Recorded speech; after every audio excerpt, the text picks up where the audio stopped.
Shalom, Bwana asifiwe, assalamu alaikum. Wana Fuse, natumai mko salama. Mimi bado najikongoja na afya yangu. Nachojitahidi ni kwamba at least kazi iwe inaendelea. So wengi tunasikia zaidi upande wa Western media na taarifa ambazo zinatolewa. Ni nadra sana kupata nafasi kusikia upande wa pili ambao ni wa Iran. Na hapa nimeweka taarifa rasmi ya kutoka kwa waziri wa mambo ya ndani wa Iran, Dr. Araghchi, akielezea maandamano yalivyoanza, hatua za serikali zilizochukuliwa na maandamano yalivyoendelea na kilichotokea na aina ya waandamanaji tofauti waliopo na kinachoendelea sasa hivi. Kwa hiyo sitotaka kufanya analysis yoyote kwenye hii, ila video inayofuatia ambayo waziri aliwaita mabalozi kadhaa wa nchi za Ulaya na kuwakalisha chini na kuwaonesha video, hiyo ndo nitakayofanyia analysis. Lakini hii nataka niweke msikilize, na bahati nzuri imeshatafsiriwa kwa Kiswahili baadhi ya maneno, kwa hiyo mtasikia, alafu tupate nafasi ya kusikia na upande wa pili, kwa sababu tumesikia zaidi upande wa mainstream media ambao asilimia kubwa ni za upande wa magharibi. Kwa hiyo tusikilize, alafu baada hii inafuatia video ambayo sasa ndo nitaifanyia analysis. Kuanzia Disemba 28 hadi 30 tulikuwa na siku 3 za maandamano ya amani, hasa sokoni na madukani. Serikali mara moja ilianza mazungumzo na wawakilishi wa wafanyabiashara. Wawakilishi na wanaharakati wa uchumi walieleza changamoto zao na serikali ilisikiliza.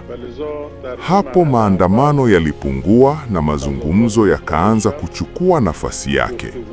Lakini kuanzia Januari 8 hadi 10 waliwasili mawakala wa kigaidi na makundi ya kigaidi kwenye maeneo ya maandamano.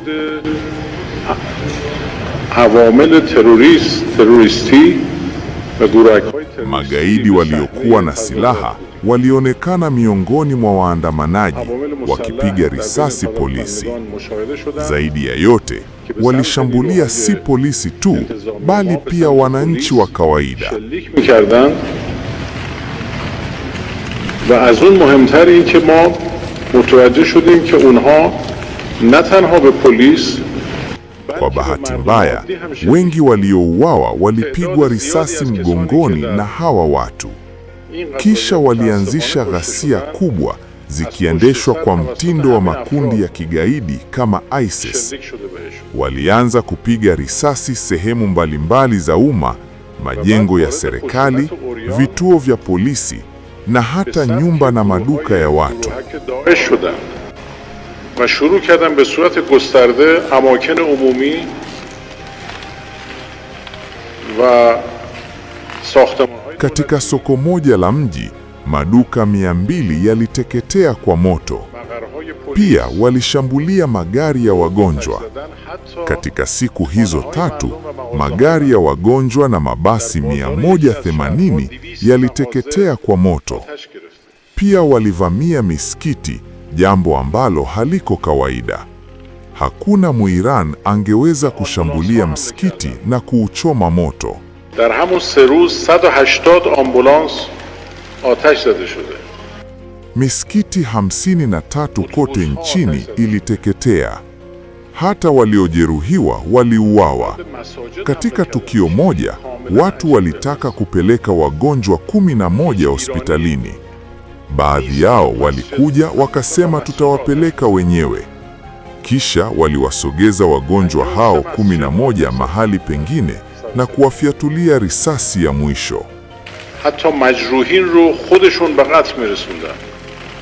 در یک مورد 11 مجروح رو مردم میخواستن به بیمارستان منتقل بکنن. Hii si maandamano. Kwa hiyo tumemsikia waziri wa mambo ya ndani wa Iran ameelezea. Kwa ulivyomuelewa, umepata taswira gani na nini maoni yako?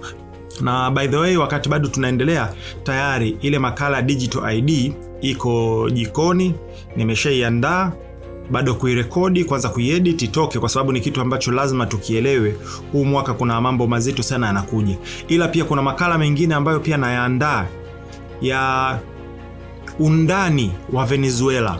Ukishaona mainstream media imewekeza sana nguvu kwenye story fulani, musiipe attention, musijua kuna kitu nyuma ya pazia. Sasa kuna baadhi ya analysis ambayo inakuja na jinsi ambavyo mlengo mkuu pale alikuwa ni China, Venezuela, na jinsi China anahitajika kuwa cornered na Marekani ili kuruhusu vita vya Iran, na jinsi ambavyo Urusi naye ataathirika kwenye hilo. Zote tutaelezea na tutafanya analysis na tutajoin dots. Tukutane kwenye comment section, ila kuna video ambayo ni ya pili inakuja, ndo nakuja kuifanyia analysis. Stay tuned.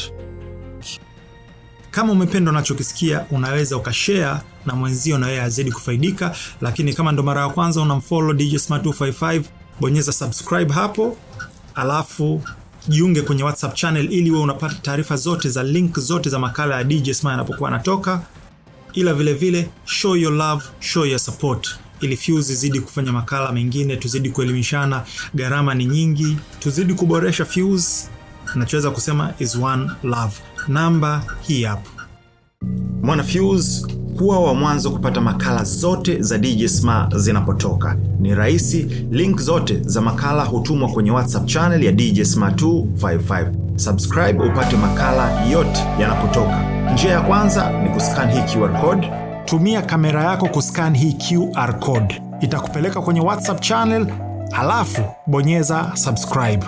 Au tuma ujumbe wa WhatsApp kwenda kwenye hii namba.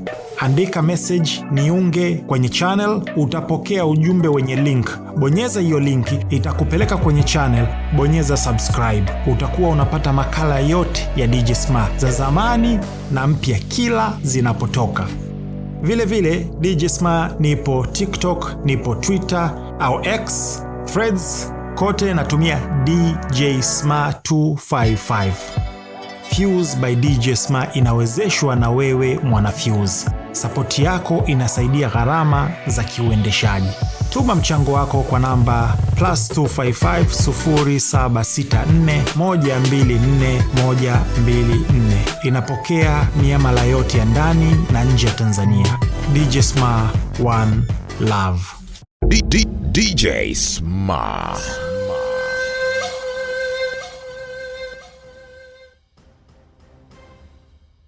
Ila kuna kitu ambacho ningependa tufahamu. Video hii imelenga kwa madhumuni ya kielimu na kuhamasisha fikra za kina. Tunakuza majadiliano ya wazi, lakini wafuatiliaji wote ninatarajia kushiriki kwa heshima. Tafadhali epuka maneno ya chuki, ubaguzi, mashambulizi binafsi au aina yoyote ya vurugu. Tuchangie katika kuunda mazingira salama ya kujifunza na majadiliano yenye tija. Disclaimer: this video is intended for educational purpose and to encourage critical thinking. We promote open discussions, but all viewers are expected to engage respectfully. Please avoid hate speech, discrimination, personal attacks, or any form of violence. Let's create a safe space for learning and constructive dialogue.